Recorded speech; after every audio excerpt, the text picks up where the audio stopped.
بيهدك ازاي؟ يعني مثلا يقعد يقول لي لا، انت فاشله، انت مش شاطره، انت مش حلوه كده.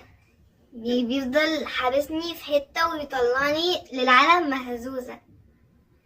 مع انك يعني انت باشمهندس اهو، لكن ازاي اسمع من بنت هي في مجال من مجالات الهندسة وبتقول انه بيحسسوني اني فاشلة؟ ازاي؟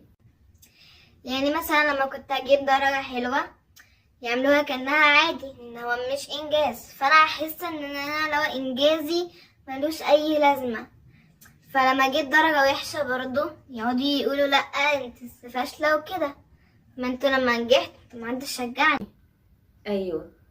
فهو يعني ان انا انجح دي حاجه كويسه.